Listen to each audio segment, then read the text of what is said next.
Nigeria. Hundreds flee homes as ISWAP overpowers policemen in Borno town. Welcome to the news and thank you for tuning to listen.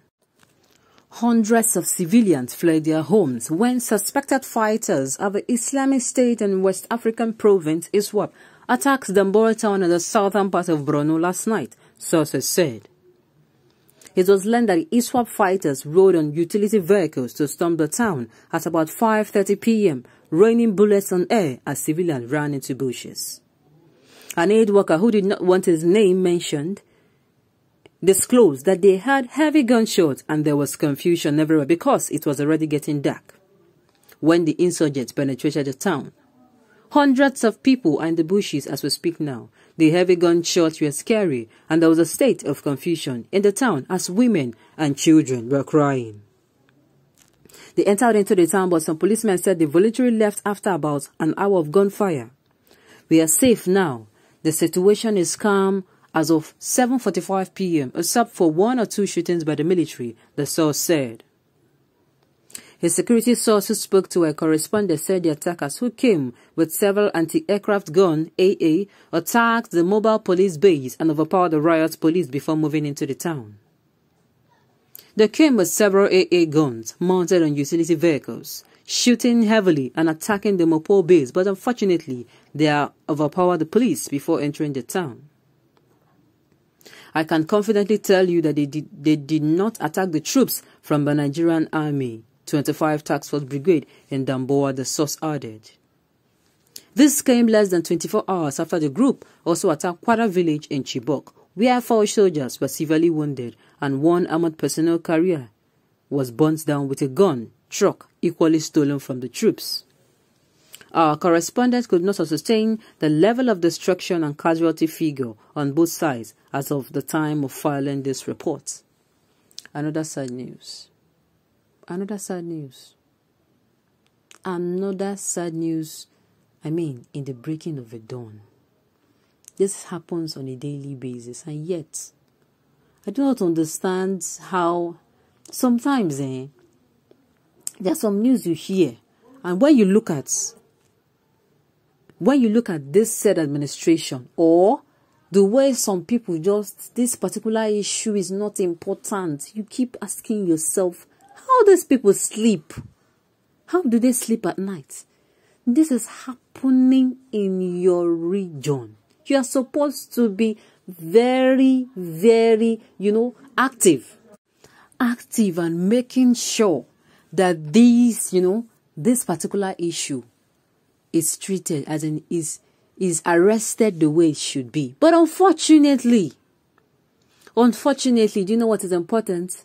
Passing blames, coming out to send condolences, sending condolences to families that they would have averted their death. Unfortunately, that's what happened. Unfortunately, information getting to us this morning, somebody was filing a suit against Amotekun, saying that they should be proscribed. And I'm asking for what reason? Calling on the government to disband them. Why? Because they're harassing suspected Fulani headers. And I'm asking myself, this is the kind of country we are in. This is the kind of country we are in. Those that, have misplaced priority. Misplaced priority going here and there. Here and there. How do they sleep at night? I keep asking myself. You're not even in this said region. And you can only imagine the trauma these people are going through. Why they are still nursing their wounds. And still having, trying to psychologically be fine. Another attack happens. They will hear that it happened here. They will be gripped by panic and fear. And yet the government is so quick in giving out condolences, sending condolences, instead of sending, doing what will make sure these particular events do not reoccur. This is the country we find ourselves in. This is it. I keep asking myself, how did we get here as a nation? When did killing of human beings become so it is no longer a crime? And the government keep calling these people bandits. Oh my goodness. Permits me to laugh. This issue will just we just drain you out psychologically and emotionally.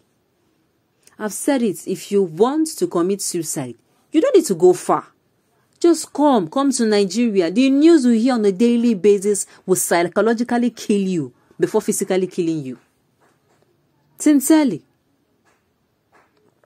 This goes on a daily basis. In fact, people are not looking forward. People are now saying, hey, I know this news. I know they will say this in the news. I know that they will say there was an attack.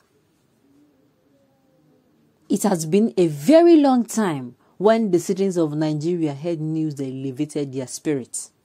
Heard news that they heard, is this happening? Thank God. Thank God. It has been, I'm telling you, citizens of Nigeria, it has been long. In fact, it has been so long that the memories of such news or such events are so dim because this one plagues us on a daily basis. It plagues the government to come out and say they have technically defeated. I don't know who they are trying to deceive. I don't know why they keep, it is looking like they're having, I've said it before, they are having a very good time with the problems Nigeria is encountering. You don't want to prescribe them as terrorists, or you are following due procedures or what have you. Meanwhile, they are calling on you to disband this here, and I am very sure, quote me, they will come out to do it. Sincerely, a government where prejudice and ethnicism is on display in the open. And they keep, you know, the most annoying part of it is that they come out and they claim, one Nigeria. Deep down your hearts, you know that you do not want the one Nigeria. Deep down. Because everything that you do is against it. You come out and say, it is only when, I keep saying it, it is only when they want to use the phrase democratic that is going to be in their favor, or constitutionally that is going to be in their favor, that they use it. They never use it when it is going to favor the masses. Never. Never. They don't. I keep asking myself why it is so. Why Habo? You know, it is clear that these people do not have the best interest of Nigerians at heart. It is like they do not see us as and I keep asking, then why are you deceiving yourself? It is clear that you're not deceiving us, so you don't play on the intelligence of Nigerians. You do not do so. You do not do so.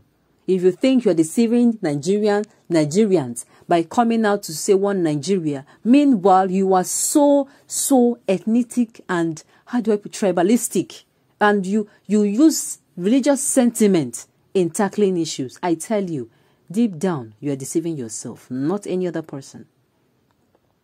Now, I keep saying, if you harbor such, people have even made it easier for you. The Yoruba nation has made it easier, and the Biafra nation. Sincerely, if these people have said, if we cannot have our peace, can you allow us go in peace? Yet, problem. Yet, you keep doing things that continue to marginalize. You keep doing things that continue. You keep handling issues with so much prejudice. It is well, oh. It is well. On this note, we have come to the end of the news. We say thank you for tuning to listen. Until I come your way next time, enjoy the rest of the day.